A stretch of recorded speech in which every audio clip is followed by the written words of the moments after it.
New tonight on the Night Team. We pray that there are no more victims. All missing victims from Tuesday's deadly plane crash have been found, according to Mayor Craig Greenberg, saying he believes the total number of victims will stay at 14.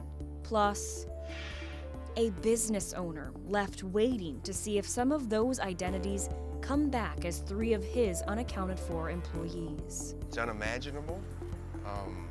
It's hard for the mind to digest it. And later, pilots did everything that they were supposed to do. As the NTSB's investigation continues, we're hearing from an aviation attorney who says the 3 crew members on board the cargo plane did everything right.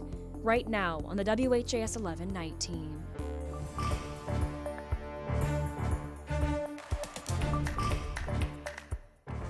Brand new tonight here at 11, Louisville Mayor Craig Greenberg confirmed that all victims of Tuesday's UPS cargo plane crash and the following explosion have been found. A major update on the crash that devastated Louisville on Tuesday. Thanks for joining us here on the Night Team. I'm Alex Dieterer.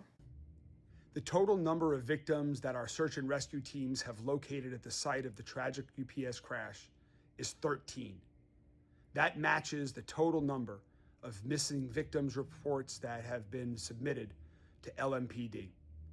Combined with the individual who passed at U of L Hospital, that brings the number of victims as a result of the crash to 14. We pray that there are no more victims.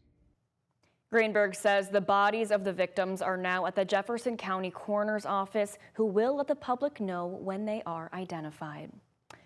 And today we learned the identity of one of the 14 victims. U of L's College of Business has identified Matt Sweets, a 2011 graduate, as one of the victims of this disaster. The university said Matt died on Thursday, November 6th, after suffering critical burns. He is survived by his partner and their 2 children.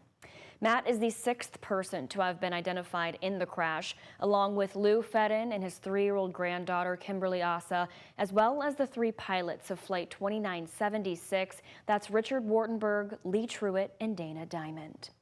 If you're trying to contact a loved one during this emergency, LMPD says you should not go to local hospitals looking for them. Instead, you're asked to go to the Family Reunification Area that's located at LMPD's Training Academy in South Louisville on Taylor Boulevard. You can also call this number right here on your screen. That number is for the UPS Family Assistance Hotline. It's 800-631-0604.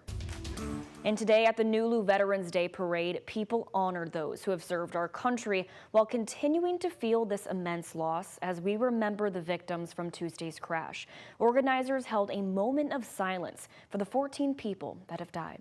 Seeing it on TV and hearing about it, I felt it because I've been on 100 planes, all different types, in my service years. Veterans say today was a much-needed community event as Louisville continues to grieve the victims of this crash.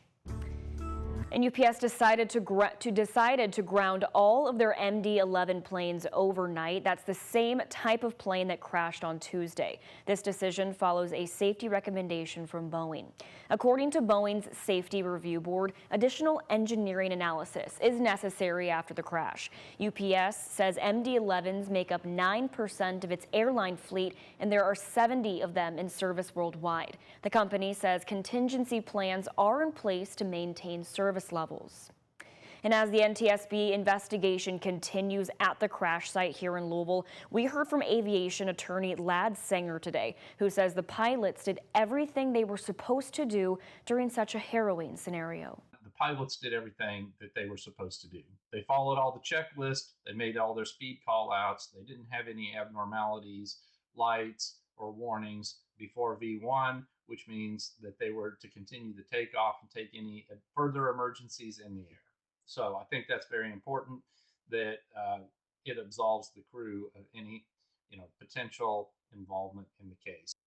We also spoke to our in-house aviation expert, Reed Yaden, who says the NTSB has likely collected around 1,000 data points on the aircraft already, with more data being gathered every second. NTSB is reporting the altitude that it attained, 400 feet plus. then I would, at some point in there, something else happened. Perhaps the loss of power on another engine. I'd like to know exactly when that occurred. And at that point, the flight would have been doomed. Yaden says that information can help investigators develop a concise timeline of events leading up to the crash and possibly determine the cause of this disaster. And a lawsuit has been filed against UPS, Boeing, and General Electric in connection to Tuesday's deadly crash. This class action lawsuit was filed on behalf of individuals and businesses who were affected by both the crash and the following explosion. There are over 100 class members and plaintiffs in this lawsuit. And we do have an alert for the South Jefferson County community. MSD is now advising you to avoid contact with waterways in that area. MSD says the waterways you're seeing highlighted right here on your screen could be contaminated with runoff from the crash, and that it's primarily in Pond Creek, the northern ditch, and the southern ditch. So if you see oil, debris, or discoloration in the water, you are advised to report it by calling 502-540-6000. Officials say drinking the water across Jefferson County remains unaffected, but unless you are directly advised by Louisville Water not to. And we will be following this plane crash closely all evening and in the coming days. And you can get all the latest information by downloading our mobile app or tuning into the free WHAS11 Plus app.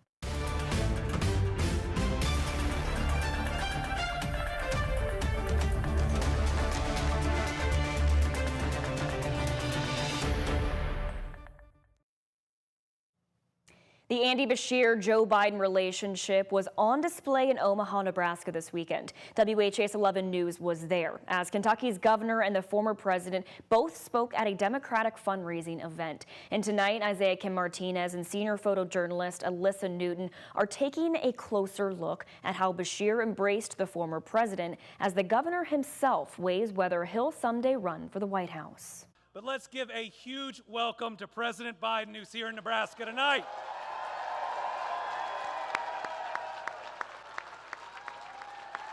Governor Andy Beshear leading a 20-second standing ovation for former President Joe Biden in front of Omaha, Nebraska Democrats. He was there to help.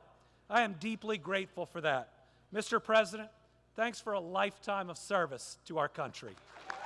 On stage, Beshear, who's working to supercharge his National Democratic Party profile, fully embraced Biden, who as president twice toured Kentucky disaster zones after the 2021 Western Kentucky tornadoes and 2022 Eastern Kentucky floods. What do you believe his legacy is? A number of his bills helped us to announce and continue some pretty massive economic development projects. Beshear's praise for the former president appeared to be toned down a touch in my one-on-one interview with the governor in Omaha, Nebraska, moments before his speech. I believe he tried to lead with values and with goodness. What will your relationship be like with he and his team moving forward? Well, we'll see.